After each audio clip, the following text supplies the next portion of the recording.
पर्यावरणामध्ये 1.2 कोटी लोक अस्वच्छ पाणी पिल्यामुळे मृत्यू होतात दरवर्षी पूर्ण जगामध्ये. आर्सेनिक हे WHO नुसार 500 मायक्रोग्रॅम हे त्याचं मानक आहे. म्हणजे आर्सेनिकची मात्रा ही 500 मायक्रोग्रॅमपेक्षा कमी असावी. ॲस्बेस्टॉस याच्यामुळे ॲस्बेस्टॉसिस आणि मेसोथोलेमिया हा डिसीज होतात. डायऑक्सिन ह्याच्यामुळे अंतःस्रावी ग्रंथीचे कार्य बिघडते. पॉलिक्लोरिनेटेड बॅगोफिनॉइल ह्याच्यामुळे कर्करोग होतो.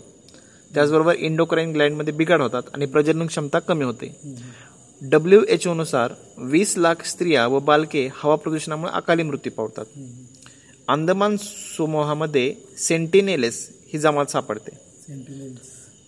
गोड्या पाण्यातील कासवाची एकमेव जात म्हणजे ॲस्पिडेरियस निग्रिकन्स. खेजडी वृक्ष हे बिश्नोई जमाती त्याचं संवर्धन करतात. हे सगळं 10वी पर्यावरणाच्या पुस्तकातले माहिती आहे सर्व. ट्रॅगोपॉन पक्ष्यासाठी अभयारण्य गडचिरोलीला आहे. ईशान्य भारतामध्ये सोनेरी वानराचे संरक्षण केले जाते. शंकर घोला खेड्यातील लोकांनी ते केलं जातं. गढवालमधील जरधर गाव इथं रोडोडेड्रॉन वृक्षाचे संरक्षण केलं जातं. शाश्वत म्हणजे सस्टेनेबिलिटी संकल्पना जी आहे याच्यामध्ये एकूण 4 घटक आहेत. एक म्हणजे पर्यावरणीय, दुसरं म्हणजे आर्थिक, तिसरं म्हणजे सामाजिक आणि चौथं संस्थात्मक. आता इन्व्हायरमेंटल इम्पॅक्ट असेसमेंटमध्ये एकूण 7 स्टेजेस आहेत. पहिल्यांदा त्याची छाननी केली जाते, त्यानंतर व्याप्ती, त्यानंतर कारण मीमांसाचे विश्लेषण केले जाते, परिणामांचे विश्लेषण केलं जातं. चौथं म्हणजे उपाययोजना काय करायच्या, आणि ह्याच्यामध्ये 5वं जे आहे अहवाल केला जातो. त्या अहवालाचे परिशीलन 6व्या ह्याच्यामध्ये होतं आणि नंतर मग त्याची देखरेख केली जाते. अमर्त्य सेन काय म्हणतात, मानव जिच्यात राहतो व जी मानवी जीवनाचा फक्त एक भाग आहे अशा आर्थिक व्यवस्थेच्या समृद्धीपेक्षा मानवी जीवनाची संपन्नता वाढवणे गरजेचे आहे. स्टायरोफोम चे कप, आपण जे कप वापरतो ना बाजारमध्ये, असे ते प्लॅस्टिकचे असतात, पांढरे चहा पितो, ते स्टायरोफोमचे असतात. काचेची एक बाटली पुनर्चक्रीकरण जर केलं तर त्यामुळे 100 वॅट बल्ब 4 तास जळतो. पारिस्थितिकीय ठशाचे एकक दरडोई हेक्टर एक आहे. तर भारताचं ते 0.8 आहे, USA चं 10.3 आहे, तर वर्ल्डचं 2.8 आहे. नारी हे गुराचे वाण आहे जे रोगप्रतिकारक शक्ती, आवर्षण, शुष्कता अधिक स्निग्धता देते. दादाजी खोब्रागडे यांनी HMT तांदळाची जात शोधून काढली. दादाजी खोब्रागडे यांनी. टिकेजील ट्रॅडिशनल नॉलेज डिजिटल लायब्ररी ह्याच्यामध्ये एकूण 5 जागतिक भाषेचा समावेश आहे.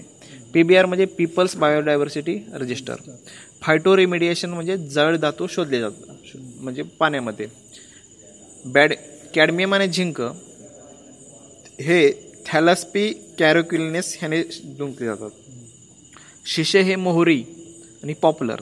आर्सेनिक हे सनफ्लावर शोषून घेतं. भारत आशियातील सर्वाधिक कीटकनाशक तयार करणारा देश आहे. वापरामध्ये जगात 12वा क्रमांक आहे. क्विरिटोबा हे ब्राझीलमध्ये आहे.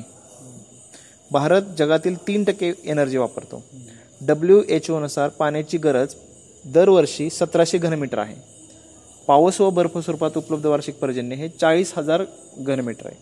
भारतामध्ये 1951ला 51,700 घनमीटर पाणी होतं, ते 2001ला 1820 पर्यंत खाली आलेले आहे. पाणी पंचायत कुटुंबाच्या संस्थेवर पाणी पुरवठा.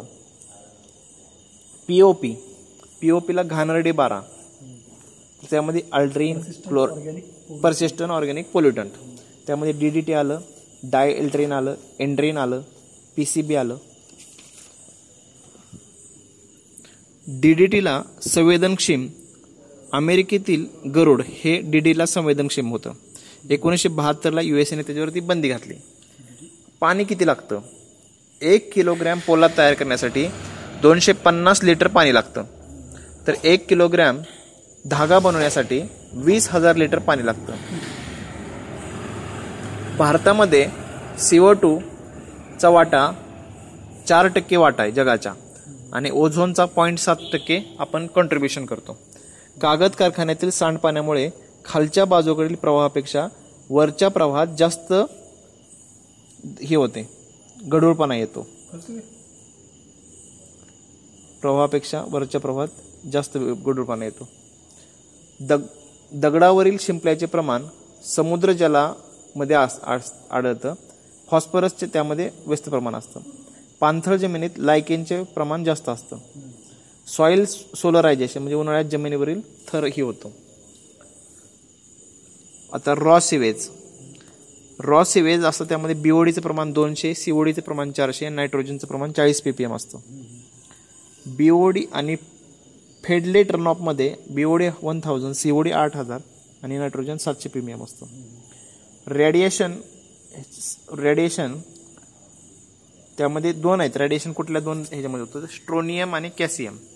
स्ट्रोनियम हे 90 त्याचं मूलद्रव्य, ते 28 वर्षाची हाफ लाईफ पिरियड आहे. आणि कॅल्शियम 137चं 30 आहे.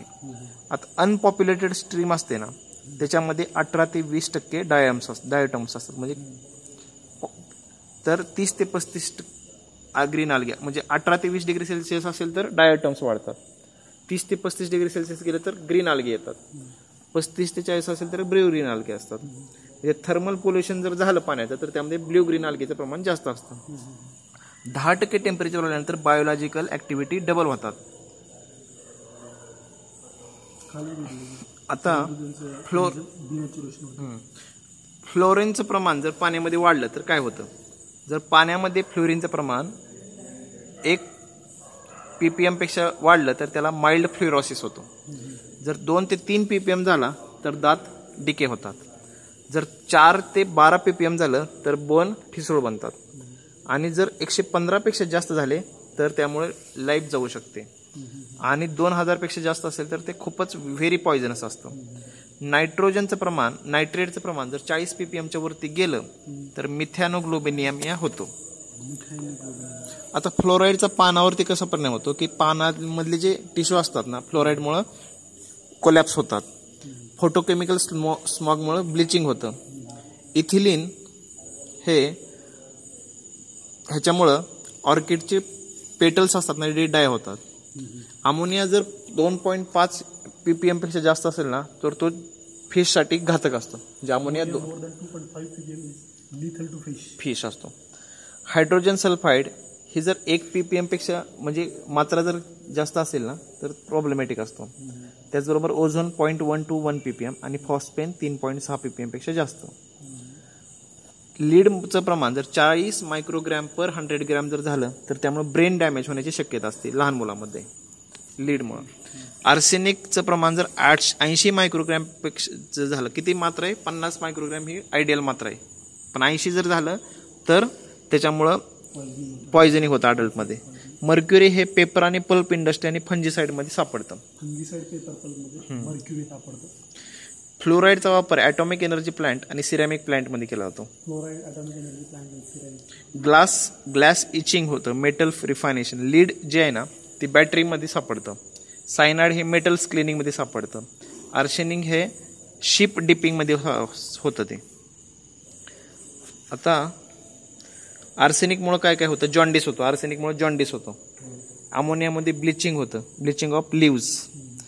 त्यानंतर त्याचबरोबर शूटची ग्रोथ कमी होऊन जाते. त्याचबरोबर सीड जर्मिनेशन कमी होऊन जातं. जर कोल डस्ट जर पानावरती झाले तर त्यामुळे ब्लॅक लंग डिसीजेस होतात. हां, आणि टेक्स्टाईल जर हे झालं तर बायसिंजर हा डिसीज होतो. बायसिनोसिस.